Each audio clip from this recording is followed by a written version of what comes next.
Assalamu alaikum. Welcome students of first year class. This is computer science course and we are doing second chapter of computer science. Also today is third lecture of chapter 2. The chapter name is information networks. My name is Mr. Aziz Sajid, lecturer in computer science, DPS and College Qusur. So in today's lecture we are going to cover the topics. Let's see. Here is the main topic, components of network. This is a relatively large topic, so it would go about 1.5 lectures. So let's start today's lecture. In today's lecture we are doing components of network. The first is local area network. Local area network, or simply we can say it LAN, do not use telephone network. Local area network में telephone network इस्तेमाल करने की ज़रूरत नहीं होती, telephone lines की ज़रूरत नहीं होती. It networks are constructed with standard set of components. इसमें टेलीफोन लाइंस की ज़रूरत तब पड़ती है जब आपको अपने इंटरनल नेटवर्क को आउटर नेटवर्क से, जैसे हमने लास्ट टॉपिक में किया था लास्ट लेक्चर में, कि इंट्रानेट को जब आप एक्स्ट्रा नेट में कन्वर्ट करते हैं तो एक्स्ट्रा नेट आप बढ़ा के उसको डिफरेंट कंपनीज तक फैला सकते हैं. तो उस सूरत में अगर आप टेलीफोन लाइंस को यूटिलाइज़ करना चाहें तो कर सकते हैं, लेकिन अगर इंटरनल लैन इस्तेमाल हो रहा है, लोकल एरिया नेटवर्क अगर आपने बनाया हुआ है, तो उस सूरत में आपको टेलीफोन लाइंस की ज़रूरत नहीं पड़ती. उनमें सिर्फ स्टैंडर्ड कंपोनेंट्स होते हैं. उनमें हम देखते हैं कि स्टैंडर्ड कंपोनेंट्स कौन कौन से हैं. In some LANs a shared network cable connects the nodes. अब यहाँ पे दो बातें हैं, एक शेयर्ड नेटवर्क केबल और दूसरा नोड्स. नेटवर्क टोपोलॉजी में या नेटवर्किंग में सिस्टम को या कंप्यूटर को हम सिंपली नोड का नाम देते हैं. तो सिंपल लैन जो बनाया जाता है लोकल एरिया नेटवर्क, उसमें एक शेयर्ड नेटवर्क केबल होती है. ऐसी केबल जो तमाम नोड्स इस्तेमाल कर रहे होते हैं, तमाम कंप्यूटर्स उसके साथ कनेक्टेड होते हैं. Low cost LANs are connected with twisted wire pairs. ये ट्विस्टेड केबल होती है, ट्विस्टेड पेयर. इसमें अगर आपने लोकल एरिया नेटवर्क पे ज़्यादा ख़र्च नहीं करना तो आप उसको ट्विस्टेड पेयर केबल को इस्तेमाल कर सकते हैं. But many LANs use coaxial और कोएक्सियल केबल और fibre optic cable which are both more expensive and faster. अगर आप ट्विस्टेड पेयर यूज़ नहीं करते, आपको नेटवर्किंग की स्पीड जो है बहुत तेज़ चाहिए, ऐसी सूरत में आप कोक्शियल या कोएक्सियल केबल इस्तेमाल कर सकते हैं. और उसके अलावा फाइबर ऑप्टिक केबल, इसमें लाइट रेज चलती हैं, तो ये रिलेटिवली ट्विस्टेड पेयर केबल से ज़्यादा तेज़ होता है, लेकिन उसके कंसिक्वेंस में ये उससे महंगा भी पड़ता है. Some LANs are wireless using infrared और radio wave transmissions instead of cables. अब लेटेस्ट टेक्नोलॉजी में अगर आप देखें तो आप मोबाइल फ़ोन्स वगैरह यूज़ कर रहे हैं, लैपटॉप्स यूज़ कर रहे हैं. इंटरनल होम नेटवर्क में तो आपने उनके साथ नेटवर्किंग केबल अटैच नहीं की हुई, तो ऐसी सूरत में हम कह सकते हैं कि लोकल एरिया नेटवर्क्स जो हैं वो वायरलेस भी हो सकते हैं, जो फिर वेव्स इस्तेमाल करते हैं केबल्स की जगह. Wireless networks are easy to set up and reconfigure. Wireless networks में ये सहूलत मुयसर हो जाती है कि आप उनको रिकन्फिगर जो है डिजिटली कर सकते हैं, और उनको सेटअप करना भी आसान है, क्योंकि उसमें वायर नहीं फैलाना पड़ती, वायर के साथ कनेक्ट नहीं करना पड़ता, वायरलेस कनेक्शंस होते हैं. Since there are no cables to connect the devices but they have slower transmission rates and limit the distance between nodes. ये इसका एक ड्रॉबैक आता है कि जो वायरलेस सिस्टम्स होते हैं, वायरलेस नोड्स होंगे, उनमें ट्रांसमिशन रेट वायर्ड सिस्टम की बजाय स्लो हो जाएगा उसकी निस्बत. और दूसरा, वायरलेस सिस्टम में आप एक ख़ास रेंज तक उस नेटवर्क में कनेक्ट रह सकते हैं. जैसे ही आप उस रेंज से आउट जाएंगे, आप उस नेटवर्क से डिस्कनेक्ट हो जाएंगे, मतलब यानी उस लैन से आउट हो जाएंगे. जब आप उसकी रेंज में दोबारा इन होंगे तो दोबारा आप उसमें कॉन्फ़िगर्ड होके कनेक्टेड हो सकते हैं. ये छोटा सा पिक्टोरियल व्यू दिखाया गया है लोकल एरिया नेटवर्क का. इसमें जो है ये सिस्टम्स कनेक्ट हैं, लैपटॉप कनेक्ट है, आप इसमें फ़ोन भी कनेक्ट कर लेते हैं. अपना जो आपके मोबाइल फ़ोन्स हैं वो वायरलेसली कनेक्शन में होते हैं लोकल एरिया नेटवर्क में. आपके जो घरों के कनेक्शंस होते हैं उनमें और उसमें देखें सेंट्रल हब एक लगा हुआ है जिसके साथ तमाम डिवाइसेस कनेक्ट हो रही हैं। कंपोनेंट्स ऑफ नेटवर्क्स चल रहे हैं जी। इसके बाद इसके कंपोनेंट में एक ये कंपोनेंट जो बेसिक है, नेटवर्क इंटरफेस कार्ड, इसको सिंपली हम NIC भी कहते हैं। A circuit board that fits in one of computer's internal expansion slots. NIC could be built-in as well as external. It connects each computer to the wiring in the network. ये NIC जो है circuit board है, ये systems के अंदर भी लगा हो सकता है और इसके अलावा एक्सटर्नली भी इसको अटैच किया जा सकता है। एक्सटर्नल डिवाइसेस भी होती हैं जो आपके सिस्टम को उस नेटवर्क से कनेक्ट करते हैं in case if the local area network is wired. Wireless की सूरत में आपको NIC की ज़रूरत नहीं पड़ती, उसमें वाईफाई कनेक्ट हो रहा होता है, वेव्स के ज़रिए काम हो रहा होता है। लेकिन अगर वायर्ड नेटवर्क हो, ऐसी सूरत में हमें NIC की ज़रूरत पड़ती है नेटवर्क इंटरफेस कार्ड की। ये एक network interface card general shape में दिखाया गया है। ये सिस्टम के अंदर कनेक्ट होता है, ये इसकी ईथरनेट पोर्ट है। यहाँ पे आप नेटवर्किंग वायर कनेक्ट करते हैं और ये सिस्टम के अंदर मदरबोर्ड के साथ अटैच किया जाता है। यहाँ से PCI कनेक्शन को मदरबोर्ड के साथ कॉन्फ़िगर कर दिया जाता है। उसके बाद यहाँ इस पोर्ट में आप नेटवर्किंग केबल अटैच करते हैं कनेक्टर के ज़रिए और वो आपका system wired level local area network में कनेक्ट हो जाता है और वर्किंग में आ जाता है जी। Similar networks can be connected by a bridge. अगर आप एक ही कॉन्फ़िगरेशन वाले एक ही तरह के नेटवर्क्स को कनेक्ट कर रहे हैं तो आप उसको ब्रिज के ज़रिए कनेक्ट कर सकते हैं, which recognizes the messages on a network and passes those to the nodes. Bridge के ज़रिए आपके जो मैसेजेस हैं जिस नेटवर्क में आप कनेक्ट हैं सिमिलर नेटवर्क में, तो ब्रिज जो है उन मैसेजेस को रिकग्नाइज करता है, उसमें से डेस्टिनेशन एड्रेस और सोर्स एड्रेस को चेक करता है और उसके अकॉर्डिंगली डेस्टिन्ड नोड को ट्रांसफ़र कर देता है, ट्रांसमिट कर देता है। मतलब एक कंप्यूटर से अगर आपने मैसेज सेंड किया है तो ब्रिज उसको चेक करके, वेरीफाई करके, रिकग्नाइज करके कि ये मैसेज किस नोड या किस कंप्यूटर तक पहुंचना है, उसको उस तरफ पास कर देता है। तो ये एक सिंपल स्विच नज़र आ रहा है, ब्रिज में इस्तेमाल हो सकता है ये।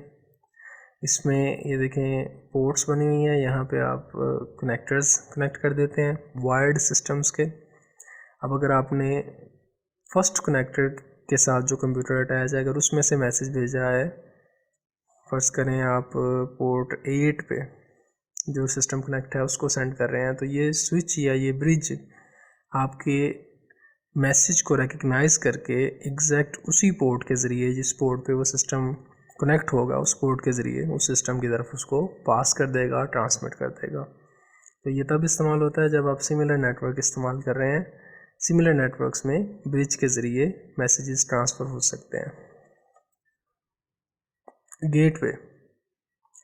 Gateway is a collection of hardware and software resources that let's a node communicate with a computer on another different network.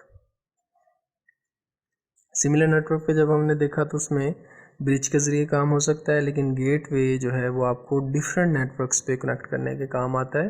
अगर आपने एक ही नेटवर्क में नहीं है, आपने दूसरे नेटवर्क्स में मैसेज ट्रांसफ़र करने हैं या कम्युनिकेट करना है, तो ऐसी सूरत में आप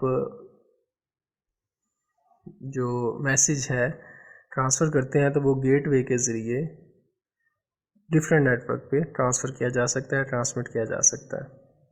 तो ये इसका एक छोटा सा पिक्टोरियल व्यू है। आप किसी एक लोकेशन से मैसेज ट्रांसमिट कर रहे हैं और जिस लोकेशन में आप उसको सेंड कर रहे हैं उनका नेटवर्क डिफरेंट है। ऐसी सूरत में जो गेटवे होगा वो आपके मैसेज को रिकग्नाइज करके पाथ्स डिसाइड करेगा कि किन पाथ्स के ज़रिए आपका मैसेज आपके डेस्टिन्ड सिस्टम तक या डेस्टिन्ड नोड तक पहुंच सकता है, डेस्टिन्ड नेटवर्क तक पहुंच सकता है। उसके अकॉर्डिंगली आपका मैसेज या डिफरेंट नेटवर्क में ट्रांसमिट किया जा सकता है जी। कंपोनेंट्स ऑफ नेटवर्क चल रहे हैं। नेक्स्ट कंपोनेंट है router. A router is a device that connects 2 और मोर नेटवर्क्स। राउटर के ज़रिए आप 2 या 2 से ज़्यादा नेटवर्क्स को आपस में कनेक्ट कर सकते हैं। It consist of combination of hardware and software. Router में हार्डवेयर और सॉफ्टवेयर दोनों ही शामिल होते हैं। The hardware can be a network server, a separate computer or a special black box device. अब हार्डवेयर में कोई नेटवर्क सर्वर हो सकता है आपका हार्डवेयर राउटर के लिए, सेपरेट कंप्यूटर हार्डवेयर यूज़ हो सकता है, या एक स्पेशल ब्लैक बॉक्स डिवाइस इस्तेमाल हो सकती है आपके राउटर के हार्डवेयर के तौर पे। The hardware includes the physical interfaces to the various networks in the network. अब हार्डवेयर जो है ये फिज़िकल इंटरफेसेस या ब्रिजेस होते हैं जो मुख्तलिफ नेटवर्क्स को आपस में कनेक्ट करने के काम आते हैं। These interfaces can be token ring, Ethernet, T1 frame relay, asynchronous transfer mode जिसको सिंपली हम कंप्यूटर की लैंग्वेज में ATM भी कहते हैं, and any other technology. The two main pieces of software in a router are the operating system and the routing protocol. किसी भी router में जो मेन पीसीज होते हैं, मेन पार्ट्स होते हैं सॉफ्टवेयर के, उसमें दो चीज़ें शामिल हैं, एक ऑपरेटिंग सिस्टम और एक राउटिंग प्रोटोकॉल। ऑपरेटिंग सिस्टम यानी उस राउटर में किस सिस्टम के ज़रिए उसको ऑपरेट किया जाएगा। जैसे आप कंप्यूटर यूज़ कर रहे होते हैं तो उसमें जनरली आप विंडोज़ इंस्टॉल करते हैं और उस विंडोज़ के अंदर आप फर्दर जो ऐप्स इस्तेमाल करनी होती हैं वो इस्तेमाल करते हैं। इस तरह राउटर का भी पर्सनल ऑपरेटिंग सिस्टम एक बनाया जाता है। उस ऑपरेटिंग सिस्टम के बाद उसके साथ दूसरा पार्ट होता है राउटिंग प्रोटोकॉल, कि किन सेट ऑफ रूल्स के अकॉर्डिंगली वो राउटर जो है मैसेज ट्रांसमिट कर सकता है या रिसीव कर सकता है। Another component of router can be management software. अब मैनेजमेंट सॉफ्टवेयर उस राउटर का कंपोनेंट इसलिए हो सकता है आपको सिस्टम की कॉन्फ़िगरेशन चेंज करनी पड़े, राउटर की कॉन्फ़िगरेशन चेंज करनी पड़े। राउटर की कॉन्फ़िगरेशन चेंज करने से मकसद यानी कि जैसे सिंपली आप एक आसान सा तरीका, आप उसका पासवर्ड चेंज करना चाहते हैं तो आप उसके पास मैनेजमेंट सॉफ्टवेयर में से उसका पासवर्ड चेंज कर सकते हैं राउटर का। ये एक सिंपल राउटर दिखाया गया है। जनरली घरों में जिनमें DSL कनेक्शन मौजूद है उनमें ये राउटर मौजूद होता है। आपके सिस्टम्स ये वायर्ड कनेक्शन के साथ होते हैं और ये टेलीफोन लाइन की केबल है जो आपके राउटर के ज़रिए आपको आउटर नेटवर्क से कनेक्ट कर रही है। अब इस राउटर में एक ऑपरेटिंग सिस्टम होगा, इसके साथ साथ routing protocol as a software होगा और तीसरा इसमें मैनेजमेंट सॉफ्टवेयर होगा। मैनेजमेंट सॉफ्टवेयर जो है क्लाइंट यूज़ कर सकता है, उसमें चेंजिंग कर सकता है, जबकि ऑपरेटिंग सिस्टम जो होता है वो कंपनी के होल्ड में होता है। कंपनी उसमें चेंजिंग करना चाहे तो कर सकती है, क्लाइंट को उसकी अथॉरिटी नहीं होती जी। Components of network. LANs protocol, local area network के protocols. Networks have certain rules called protocols. कुछ ख़ास उसूल होते हैं नेटवर्किंग में मैसेज ट्रांसमिशन के, उनको हम सिंपली प्रोटोकॉल्स कहते हैं। To send and receive data and it is defined in network software. और ये जो प्रोटोकॉल्स होते हैं, ये जो सेट ऑफ रूल्स होते हैं, ये नेटवर्क के सॉफ्टवेयर में ऑलरेडी डिफ़ाइन कर दिए जाते हैं कि किन उसूलों के तहत मैसेज ट्रांसमिशन होगी या कम्युनिकेशन की जाएगी। The most common of them are discussed here. जी, पहला है ईथरनेट। Commonly used protocol, सबसे ज़्यादा ईथरनेट यूज़ होता है। It uses a high speed network cable and bus topology. अब यहाँ पे ये टोपोलॉजी नोट कर लें कि इसमें बस टोपोलॉजी इस्तेमाल होती है ईथरनेट में और हाई स्पीड नेटवर्क केबल इस्तेमाल हो रही होती है। So it is relatively simple and cheaper. बस टोपोलॉजी में चूँकि एक शेयर्ड केबल होती है, उसके साथ सारे नोड्स कनेक्ट होते हैं, इसलिए ये बाकी टोपोलॉजीज़ के निस्बत सस्ता भी पड़ता है और इसको इस्तेमाल करना भी आसान है। सिंस ऑल द नोड्स और computers use the same cable to send and receive data, they must follow a set of rules about when to communicate, otherwise two or more computers could transmit at the same time, causing lost messages. अभी जो मैंने आपको बताया कि इसमें shared cable इस्तेमाल होती है, एक कॉमन केबल होती है जिसके साथ सारे नोड्स या कंप्यूटर्स अटैच होते हैं, तो ऐसी सूरत में सिस्टम्स में एक सेट ऑफ रूल्स होना ज़रूरी होता है, प्रोटोकॉल्स को फॉलो करना ज़रूरी होता है। अदरवाइज़ दो या दो से ज़्यादा सिस्टम्स एक ही वक्त में मैसेज ट्रांसमिट करेंगे तो ऐसी सूरत में मैसेजेस लॉस्ट भी हो सकते हैं, डैमेज भी हो सकते हैं, करप्ट भी हो सकते हैं। Before transmitting the data, a node listens to find out if the cable is in use. तो ये प्रोटोकॉल इस्तेमाल किया जाता है कि अगर किसी नोड ने डेटा ट्रांसमिट करना है तो वो ट्रांसमिशन से पहले केबल को, जो शेयर्ड केबल है उसको लिसन करता है, सुनता है कि क्या केबल यूज़ में है या नहीं। If so they must wait, if so they must wait. अगर केबल इन यूज़ है, while listening the system finds out the shared cable is in use, तो उस सिस्टम को वेट करना पड़ता है। when the cable is free from other transmission the node can begin transmitting। अब जब शेयर्ड केबल फ्री हो जाएगी ट्रांसमिशन से, तो उस वक़्त जो नोड मैसेज ट्रांसमिट करना चाहता है वो ट्रांसमिट कर सकता है। जी, कंपोनेंट्स ऑफ नेटवर्क। जी, अब लिसन, वेट और ट्रांसमिशन अभी जो हमने देखा कि पहले शेयर्ड केबल को लिसन करना पड़ता है, फिर वेट करते हैं अगर वो इन यूज़ है, और उसके बाद ट्रांसमिट किया जाता है। इस प्रोसेस को कहते हैं CSMA/CD। CSM में कैरियर सेंस मल्टीपल एक्सेस, और CD कोलिजन डिटेक्शन, कि कोलिजन से या टकराव से बचने के लिए या उसको डिटेक्ट करने के लिए CSMA/CD। इसके अलावा CSMA/CR और CSMA/CA भी होते हैं, अवॉइडेंस के भी और रेजोल्यूशन के भी, लेकिन जो जनरल इस्तेमाल हो रहा होता है वो CSMA/CD है। If by chance two nodes transmit data at the same time the message collide. अगर बाई चांस यानी दो नोड्स जो हैं शेयर्ड केबल को लिसन करते हैं, तो दोनों को यही जवाब आता है या रिस्पॉन्स मिलता है कि केबल फ्री है। तो बाई चांस अगर दोनों नोड्स डाटा ट्रांसमिट करते हैं एट द सेम टाइम, तो मैसेजेस कोलाइड होंगे। When a collision occurs, a special message lasting a fraction of a second is sent out over the network to indicate that it is jammed। अगर ऐसी सूरत हो कि एक ही वक्त में दो या दो से ज़्यादा सिस्टम्स मैसेज सेंड करें और वो कोलाइड हो जाएं, तो कोलिजन अकर होने की वजह से एक स्पेशल मैसेज पूरे नेटवर्क में ट्रांसमिट किया जाता है। Lasting a fraction of second, second के भी बहुत थोड़े से हिस्से में पूरे नेटवर्क में एक मैसेज सेंड किया जाता है जो बताता है कि नेटवर्क इस वक्त जैम हो गया है। Each node stops transmitting while a random period of time, waits a random period of time and then transmits again. हर नोड जो है उस वक्त जब मैसेज नेटवर्क में ट्रांसमिट किया जाता है तो वो ट्रांसमिशन रोक देता है। हर सिस्टम को जो है ट्रांसमिशन रोकनी पड़ती है, लेकिन ये टाइम रैंडम होता है। सभी सिस्टम्स का टाइम सेम नहीं होता, सभी को रैंडमली टाइम दिया जाता है कि इतनी देर वेट करें उसके बाद ट्रांसमिशन करें।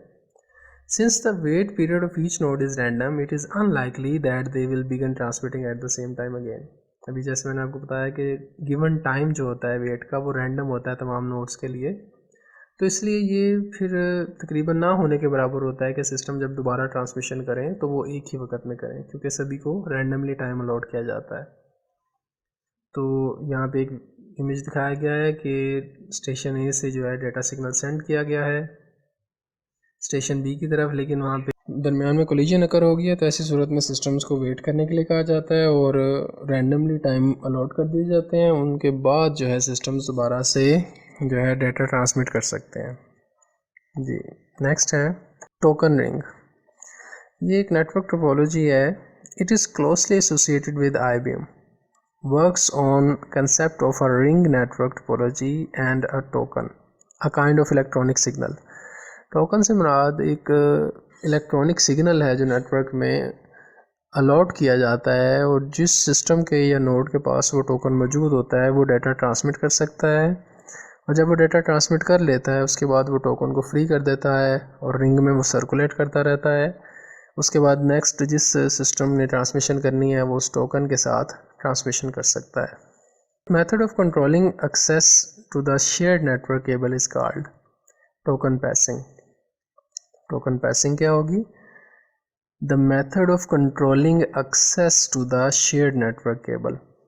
तो नेटवर्क केबल चूँकि इन नोड्स में भी शेयर्ड होती है, तो इसमें एक्सेस को, शेयर्ड केबल की एक्सेस को कंट्रोल करने का जो मेथड है उसको टोकन पासिंग कहते हैं। Only one token is available on the network. जैसे मैंने अभी आपको बताया कि नेटवर्क में एक ही टोकन अवेलेबल किया जाता है एक वक्त में। When a node on the network wishes to transmit, it first captures the token, only then it can transmit data। अगर किसी नोड ने या सिस्टम ने डाटा ट्रांसमिट करना है तो पहले उसको टोकन को कैप्चर करना पड़ता है, उसके बाद उसमें डाटा ट्रांसमिट कर सकता है। When the node has sent a message, it releases the token back to the network. Transmission के बाद नोड या कंप्यूटर उस टोकन को नेटवर्क में दोबारा रिलीज कर देता है. Since only one token is circulating around the network, only one device is able to access the network at a time. एक ही नेटवर्क में टोकन मौजूद है तो जिस सिस्टम या नोड के पास वो टोकन होता है वो उसको ट्रांसमिट कर सकता है. इसी वजह से उस पूरे नेटवर्क में एक ही वक्त में एक ही ट्रांसमिशन होती है. Thus no collision occurs, but the only disadvantage is its slow data transfer rate. क्योंकि बाकी तमाम सिस्टम्स जो होंगे उन सभी को वेट करना पड़ेगा जब तक टोकन फ्री नहीं हो जाता, और जिस सिस्टम को या नोड को टोकन अवेल होगा वो डेटा ट्रांसमिट करेगा. ऐसी सूरत में टोकन रिंग में जो नेटवर्क स्पीड है या ट्रांसफ़र रेट जो है वो स्लो होता है. जी, components of network. ARC net, attached resource computer network, has both a topology and networking technology of its own. ARC net में पर्सनल टोपोलॉजी भी होगी और पर्सनल नेटवर्क टेक्नोलॉजी भी इस्तेमाल हो रही होती है.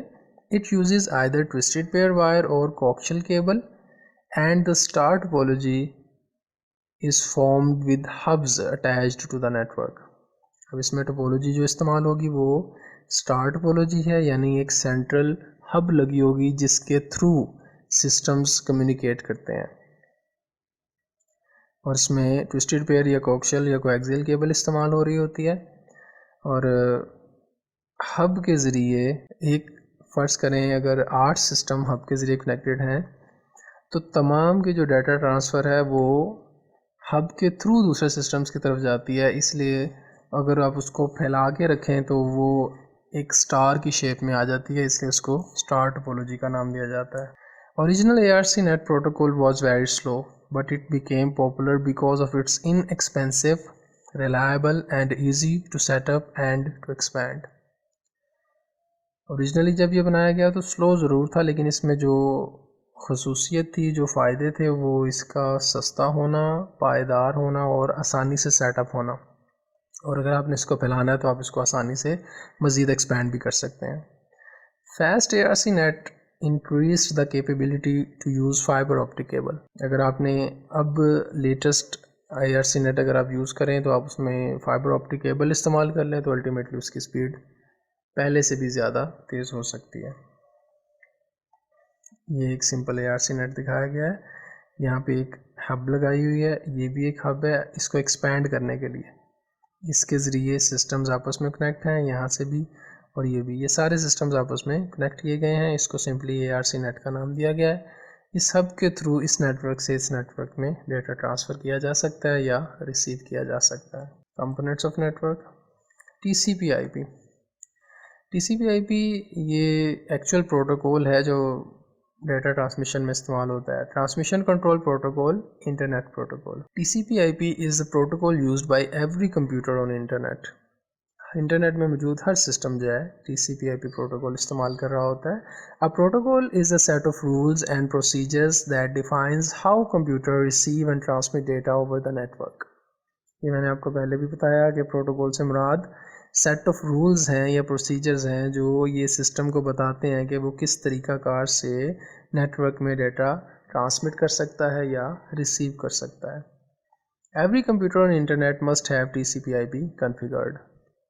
नेटवर्क में मौजूद, इंटरनेट में मौजूद तमाम सिस्टम्स जो हैं, चाहे वो मोबाइल फ़ोन हैं, लैपटॉप्स हैं, कंप्यूटर्स हैं या किसी भी तरह का डिजिटल कनेक्शन सिस्टम है, उसको TCP/IP कॉन्फ़िगर्ड होना पड़ता है. उसका transmission control protocol, internet protocol जो है कॉन्फ़िगर्ड होना ज़रूरी है. TCP/IP ensures a reliable connection between the computers communicating over internet. It also defines a mechanism through which every computer on internet is identified separately. इसमें ये reliable connection है TCP/IP. अगर आप सिस्टम से कनेक्ट करते हैं और इससे आप कम्युनिकेशन आसान कर सकते हैं, और इसके साथ आपको आपके सिस्टम की या इंटरनेट पे मौजूद हर सिस्टम की सेपरेट आइडेंटिफिकेशन मिल सकती है. ऐसी है जैसे हर पर्सन का एक सेपरेट नेम होता है, फुल नेम, उसके ज़रिए उसको सेपरेटली आइडेंटिफाई किया जा सकता है नेम और एड्रेस के ज़रिए. इसी तरह सिस्टम भी जो होते हैं उनके TCP/IP एक्चुअली उनके नेम और एड्रेसेस हैं जिनके ज़रिए इंटरनेट पे मौजूद हर डिवाइस को, हर सिस्टम को सेपरेटली आइडेंटिफाई किया जा सकता है। TCP/IP software differs for different computers but it always present the same interface to the network। Computers के लिए TCP/IP मतलब एड्रेसेस और नेम्स डिफरेंट हो सकते हैं, लेकिन ये इंटरफेस नेटवर्क पे सेम यूज़ कर रहे होते हैं। इनका जो ब्रिज है जिनके ज़रिए ये इंटरनेट के ज़रिए कनेक्ट हो रहे होते हैं इंटरनेट से, वो सेम रहता है। It does not matter if the system on the other side is a supercomputer, a mainframe, mini computer or microcomputer. As long as it is using TCP/IP, it can send and receive data through internet। जैसे मैंने आपको भी बताया कि आप internet पे किसी भी डिवाइस से कनेक्ट हो, कोई डिजिटल डिवाइस हो, मोबाइल फ़ोन है, लैपटॉप है, टैबलेट है, कंप्यूटर है, PC है, मेन फ्रेम, सुपर कंप्यूटर, हर सिस्टम का सेपरेट TCP/IP मौजूद होगा, सेपरेट एड्रेस, सेपरेट नेम मौजूद होगा जिसके ज़रिए वो इंटरनेट में कनेक्ट हो सकता है और कम्युनिकेट कर सकता है, या सिंपली हम कह सकते हैं कि डाटा सेंड और रिसीव कर सकता है। जी, कंपोनेंट्स ऑफ नेटवर्क में है ISDN, integrated services digital network, is a set of international communication standards for software control of transmitting voice, video and data simultaneously as digital signals over twisted pair telephone lines। ISDN integrated services मतलब integrated का मतलब होता है चीज़ों को आपस में जोड़ देना। तो इंटरनेशनल स्टैंडर्ड्स है कम्युनिकेशन के जिनके ज़रिए वॉइस, वीडियो या डेटा एक ही वक्त में डिजिटल सिग्नल्स के ज़रिए ट्रांसमिट होते हैं, रिसीव होते हैं, या जिनके ज़रिए हम कम्युनिकेशन कर सकते हैं इंटरनेशनली, उसको ISDN कहते हैं। Basic rate ISDN provides better quality than analog connections and more reliable digital connections at higher speed than those offered by analog connections। Analog की निस्बत ISDN जो है इंटीग्रेटेड सर्विस डिजिटल नेटवर्क, ये उससे ज़्यादा रिलायबल है, इससे ज़्यादा स्पीड अवेल की जा सकती है और एनालॉग कनेक्शंस की निस्बत इसकी क्वालिटी भी बेहतर होती है। ये इसका एक पिक्टोरियल व्यू है। ये नेटवर्क है, लोकल एरिया नेटवर्क, और ये इसका हब लगा हुआ है जिसके ज़रिए कंप्यूटर नेटवर्क में मौजूद है। उसके बाद ये ISDN ब्रिज है। ब्रिज जो है सिमिलर नेटवर्क को आपस में कनेक्ट करने के काम आता है। इसी तरह इस तरफ भी लैंस हैं, हब हैं जो उस नेटवर्क को जोड़े हुए हैं, और आगे ISDN ब्रिज है जो सिमिलर नेटवर्क को जोड़े हुए हैं। उसके बाद अगर आप इसको कंसिडर कर लें कि ये एक कंट्री वाइज सेपरेट नेटवर्क है और ये भी कंट्री वाइज सेपरेट वैन है, वाइड एरिया नेटवर्क, तो इस वक्त ये यहाँ से ISDN नेटवर्क जो है इनको आपस में जोड़े हुए है। इंटीग्रेटेड सर्विस डिजिटल नेटवर्क जो है ये इनको आपस में कम्युनिकेट करने की इजाज़त देता है ख़ास सेट ऑफ रूल्स के हिसाब से। ख़ास स्टैंडर्ड्स होते हैं कम्युनिकेशन के, वॉइस, वीडियो और डेटा ट्रांसमिशन के लिए, वो ISDN या इंटीग्रेटेड सर्विसेज डिजिटल नेटवर्क के ज़रिए अवेलेबल हो सकते हैं। जी, नेक्स्ट कंपोनेंट है DSL। ये डिजिटल सब्सक्राइबर लाइन, ये आपने जो इस वक्त लोगों के घरों में ब्रॉडबैंड कनेक्ट है उनको DSL का आइडिया है। डिजिटल नेटवर्क किसे कहते हैं? DSL provides high speed digital data transmission from homes and businesses over existing telephone lines। पहले से मौजूद टेलीफोन लाइंस के ज़रिए ही DSL को कनेक्ट करके घरों या बिजनेसेस को कनेक्ट किया गया है digitally. The existing lines are analog and the transmission is digital, so modems are necessary with DSL technology। अब चूँकि PTCL की जो लाइन है, या PTCL ना कह लें पाकिस्तान में, या वैसे टेलीफोन लाइंस जो हैं वो एनालॉग होती हैं, तो एनालॉग सिग्नल्स टेलीफोन लाइंस के ज़रिए ट्रांसमिट हो रहे होते हैं। उनको डिजिटल में कन्वर्ट करने के लिए मॉडेम्स की ज़रूरत पड़ती है। दूसरा, जो आपके घरों से जो या ऑफिस से जो सिग्नल्स बनते हैं वो डिजिटल होते हैं, उनको एनालॉग में कन्वर्ट करके आप उनको टेलीफोन लाइंस के ज़रिए ट्रांसफ़र कर सकते हैं। ऐसी सूरत में भी मॉडेम इस्तेमाल होता है। यानी मॉडेम के दो प्रोसेसेस हैं, आपके जो डिजिटल सिग्नल्स हैं उनको एनालॉग में कन्वर्ट करके टेलीफोन लाइंस में ट्रांसमिट करना, और टेलीफोन लाइंस के ज़रिए आने वाले एनालॉग सिग्नल्स को डिजिटल सिग्नल्स में कन्वर्ट करके आप तक पहुंचाना। DSL is a popular alternative to ISDN। तो डिजिटल सिग्नल्स की ट्रांसमिशन और रिसीविंग के लिए जो DSL है वो ISDN की जगह पे इस्तेमाल किया जाता है। ये इसकी एक पोर्ट आपको नज़र आ रही है, यहाँ पे लिखा हुआ है DSL। यहाँ पे आप ये टेलीफोन लाइन कनेक्ट कर देते हैं। इस टेलीफोन लाइन से आने वाले सिग्नल्स जो हैं वो एनालॉग हैं। ये DSL जो है इसको इन एनालॉग सिग्नल्स को डिजिटल में कन्वर्ट करके आपको प्रोवाइड करता है, और दूसरा जो आप डेटा ट्रांसफ़र करते हैं वो डिजिटल होते हैं। तो ये DSL जो है उनको एनालॉग में कन्वर्ट करके टेलीफोन लाइंस के ज़रिए ट्रांसमिट करता है डेस्टिनेशन तक। ये इसकी एक और शेप दिखाई गई है। ये इस तरह के मॉडम जो है आपके घरों में मौजूद होते हैं जिनके पास DSL अवेलेबिलिटी है। ये नेटवर्क केबल है, अगर आपने वायर्ड कनेक्शन लेना है और ये टेलीफोन लाइन कनेक्ट की गई है, इसके ज़रिए एनालॉग कनेक्शंस रिसीव होते हैं, सिग्नल्स रिसीव होते हैं और इसके ज़रिए ही एनालॉग सिग्नल्स ट्रांसफ़र होते हैं। और इस मॉडम का या DSL कनेक्शन का काम है कि इन सिग्नल्स को एनालॉग से डिजिटल में और डिजिटल से एनालॉग में कन्वर्ट करता रहे। तो स्टूडेंट्स आज के लिए इतना ही। अगर आपने इनसे मुताल्लिक़ कोई सवालात करने हैं तो आपको नंबर अवेलेबल है, व्हाट्सएप कर सकते हैं आप। इस लेक्चर के स्टार्ट में नंबर अवेलेबल है। Wish you good luck. अल्लाह हाफिज़।